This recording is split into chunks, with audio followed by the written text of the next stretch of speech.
धनवान सेठ अपनी पत्नी को घमंड से बोलता है, सुनो, इस शहर में मेरी इज्जत मेरे धन दौलत की वजह से है और लोग तुम्हें भी इज्जत मेरे नाम के पीछे देते हैं, तुम्हारी कोई अलग से पहचान नहीं है।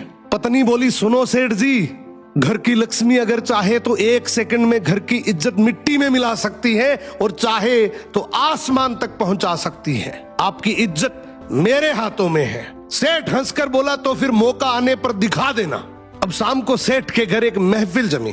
मित्र, रिश्तेदार, जान पहचान वाले लोग हंसी ठिठोली कर रहे थे। तभी अचानक सेठ का सबसे छोटा बेटा जोर जोर से रोने लगा। सेठ ऊंची आवाज से बोला, ये बच्चा क्यों रो रहा है?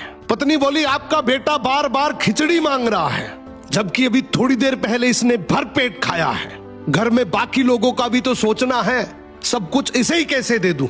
ये सुनते ही महफिल में सन्नाटा छा गया। लोग आपस में बात करने लगे कि इतना बड़ा सेठ और घर में खिचड़ी का झगड़ा। सेठ का चेहरा लाल पड़ गया, उसकी इज्जत वहीं धूल में मिल गई। रात को सेठ अपनी पत्नी के पास गया और बोला, ठीक है, मान गया, आज तुमने मेरी इज्जत सबके सामने गिरा दी, अब इसे वापस लाकर दिखाओ। पत्नी बोली, मेरे लिए तो ये चुटकियों का खेल है, बस एक काम करना, उन सबको कल फिर से बुलाओ। अगले दिन फिर से महफिल जमी। हंसी मजाक चल ही रही थी कि बच्चा फिर से रो पड़ा। सेठ बोला, अब क्या हुआ?